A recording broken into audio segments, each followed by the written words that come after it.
Hi friends, welcome to TNPSC பாப். நம்ம இன்னைக்கு என்ன பார்க்க போறோம் அப்படின்னு பார்த்தீங்கன்னா, ஒரு முக்கியமான செய்தி வெளியிட்டிருக்காங்க. என்ன அப்படின்னா, எல்லாரும் எதிர்பார்த்துட்டு இருந்தது குரூப் 4 எப்போ வரும் எப்போ வரும் எப்போ வரும்னு நிறைய பேர் கேட்டிருந்தீங்க அப்ளிகேஷன்ஸ். ஸோ குரூப் 4க்கான அப்ளிகேஷன் வந்துருச்சு. அடுத்து இன்னும் 2 மந்த்ஸில் எக்ஸாம் வரப்போகுது. இன்னைக்கு என்ன வந்திருக்கு அப்படிங்கிறத பார்ப்போம். 25/4/2025 செய்தி என்ன கொடுத்துருக்காங்க தமிழ்நாடு அரசு பணியாளர் தேர்வாணையம் டிஎன்பிசியிலேருந்து அப்படின்னா, கிராம நிர்வாக அலுவலர் அந்த விஏஓ, ஜூனியர் அசிஸ்டன்ட் இந்த மாதிரி எல்லாம் இருக்கு இல்லையா, டைப்பிஸ்ட், கிராம நிர்வாக அலுவலர், இளநிலை உதவியாளர், தட்டச்சர், சுருக்கெழுத்து தட்டச்சர், வனக்காப்பாளர் மற்றும் வனக்காவலர் இவங்கெல்லாம் உள்ளிட்ட பல்வேறு பதவிகளுக்கான 3935 காலி பணியிடங்கள். 3935ங்கிறது அதிகமான காலி பணியிடங்கள். ஓகேவா, இந்த வருஷம் அதிகமா வேகன்சி போட்டிருக்காங்க. 3935 காலி பணியிடங்களை நிரப்ப ஒருங்கிணைந்த குடிமை பணிகள் தேர்வு தொகுதி 4 பணிகளுக்கான அறிவிக்கை தேர்வாணையத்தால் 2025ஆம் ஆண்டு திட்டத்தில் குறிப்பிட்டுள்ளவாறு இன்று வெளியிடப்பட்டுள்ளது.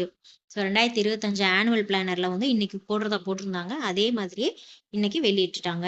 தேர்வர்கள் 25/4/2025 அதாவது இன்னையிலிருந்து அடுத்த மாசம் மே மாசம் 24/5/2025 வரை தேர்வாணைய இணையதளத்தின் மூலம் விண்ணப்பிச்சுக்கலாம் அப்படின்னு போட்டிருக்காங்க. எக்ஸாம் பாத்தீங்கன்னா 12/7/2025 நடைபெறும். அப்படின்னா ஜூலைல எக்ஸாம் வந்துருது. ஜூலை 12ல. இப்ப April almost going to end ஆக போகுது.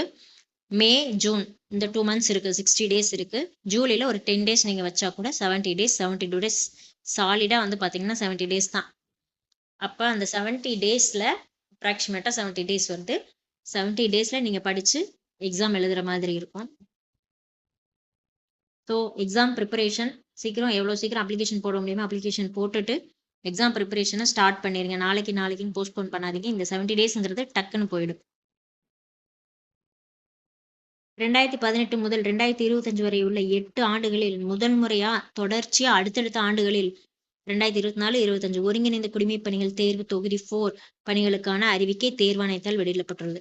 அதாவது 2018 இருந்து 2025 வரைக்கும் இந்த 8 வருஷத்துலயே இப்பதான் முதல் முறையா என்ன பண்ணியிருக்காங்க, அடுத்தடுத்த வருஷம் குரூப் 4 நோட்டிபிகேஷன் போட்டிருக்காங்க. போன வருஷம் இருந்துச்சு, இந்த வருஷம் 2024 மற்றும் 25 அடுத்தடுத்த வருஷம் இந்த தடவை தான் இந்த 8 வருஷத்துலயே போட்டிருக்காங்க. ஸோ அப்ப இது ஒரு நல்ல சான்ஸ்.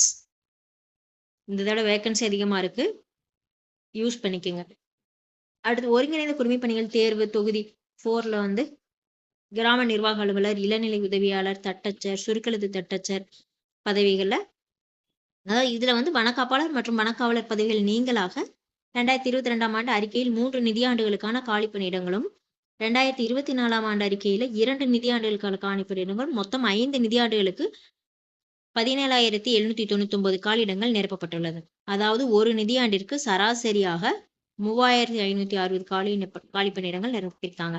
ஆனா 2025ஆம் ஆண்டு ஒருங்கிணைந்த குடிமைப் பணிகள் தேர்வு குரூப் 4 மூலமா கிராம நிர்வாக அலுவலர், இளநிலை உதவியாளர், தட்டச்சர், சுருக்கெழுத்து தட்டச்சர் பதவிகள்ல வனக்காப்பாளர் மற்றும் வனக்காவலர் பதவி இல்லாம ஒரு நிதியாண்டுக்கு 2025-26ல 3,678 காலி பணியிடங்கள் வந்திருக்கு. 3,678 காலி பணியிடங்கள் நிரப்பருக்கு வந்திருக்கு. 2022 மற்றும் 2024 ஆண்டிற்கான அறிக்கைகளில் சராசரியா ஒரு நிதியாண்டிற்கு நிரப்பப்பட்ட காலி பணியிடங்களுடன் ஒப்பிடும் பொழுது, அதாவது 22-24 ஆவரேஜா எவ்வளவு வந்திருக்குன்னா 3,560 போஸ்ட் தான் வந்திருக்கு. 2025ஆம் ஆண்டு அதெல்லாம் கம்பேர் பண்ணும்போது இந்த வருஷம் 2025 கூடுதலான காலி பணியிடங்கள் நிரப்ப போறாங்க. So 3,560 average. ஆனா இந்த தடவை 3,678 வேகன்சி வந்திருக்கு. ஸோ இது மட்டும் இதோட நிக்காதுன்னு சொல்லியிருக்காங்க. என்ன சொல்லியிருக்காங்கன்னா, மேலும் 2025ஆம் ஆண்டு அறிக்கையில் வெளியிடப்பட்டுள்ள காலி பணியிடங்களின் எண்ணிக்கை அரசு துறை நிறுவனங்கள் அதிகரித்து பெறப்படும் பட்சத்தில், அரசு துறையோ நிறுவனங்களிடமிருந்து அதிகரித்து பெறப்படும் பட்சத்தில் கலந்தாய்விற்கு முன்பாக மேலும் அதிகரிக்கப்படும் என தெரிந்து கொள்ளப்படுகிறது. ஸோ இப்போ இந்த 3,678ங்கிறது இப்போதைக்குரிய ஸ்டேட்டஸ். ஸோ இதுக்கு மேல உங்களை வேகன்சி இருந்துச்சு அப்படின்னா உங்களுடைய கவுன்சிலிங்க்கு முன்னாடியே அந்த வேகன்சியை அதிகரிச்சிருவோம் அப்படின்னு சொல்லி போட்டிருக்காங்க. ஓகேவா? ஸோ இப்போ என்ன பண்ணணும், அவ்வளவுதான். அவங்க சைடு இருந்து அவங்க போட்டாங்க. அடுத்து நம்ம சைடு நம்ம என்ன வேலையை பார்க்கணுமோ அந்த வேலையை பார்க்கணும், படிக்கிற வேலையை பார்க்கணும். நிறைய பேர் பார்த்தீங்கன்னா நம்ம இதுல இருக்கவங்க மேக்சிமம் ஒர்க் பண்ணிட்டே படிக்கிறவங்க தான் இருக்கீங்க. ஒர்க் பண்ணிட்டே படிக்கும்போது நிறைய சேலஞ்சஸ் இருக்கும், நிறைய காம்ப்ளிகேஷன்ஸ் இருக்கும், எல்லாமே இருக்குதான், இல்லைன்னு சொல்ல வரல. ஸோ இருந்தாலும் அதுக்கேற்ற மாதிரி டைம் அதுக்குன்னு அலாட் பண்ணி கண்டிப்பா படிக்கிறதுக்கு பாருங்க. ஸோ இந்த ஒரு 70 டேஸ் கண்டினியூஸா படிங்க. ஒரு நாள் கூட வேஸ்ட் பண்ணாதீங்க. ஓகேவா? எப்பப்பெல்லாம் டைம் கிடைக்குதோ கண்டினியூஸா படிங்க. படிச்சதை ரிவைஸ் பண்ணுங்க. நம்ம இதுலயும் ரிவிஷன் கிளாஸ்லாம் போட்டிருக்கோம். ஸ்டார்டிங்லேருந்து பார்க்குறவங்களுக்கும் கிளாஸஸ் இருக்குது முன்னாடி போட்டது எல்லாமே. இப்போ ரீசெண்டாக இனிமேல் ரிவிஷன் கிளாஸஸ் போட ஆரம்பிச்சிருவோம். தயவு செஞ்சு டைரெக்டாக ரிவிஷனுக்குள்ளே போகாதீங்க. முதல்ல எல்லாமே ஓரளவு படிச்சிருங்க. படிச்சுட்டு அதுக்கப்புறம் ரிவிஷன் கிளாஸ்க்கு போங்க. நல்லபடியாக எக்ஸாம் எழுதுங்க. ஓகேவா? All the best. தேங்க்யூ.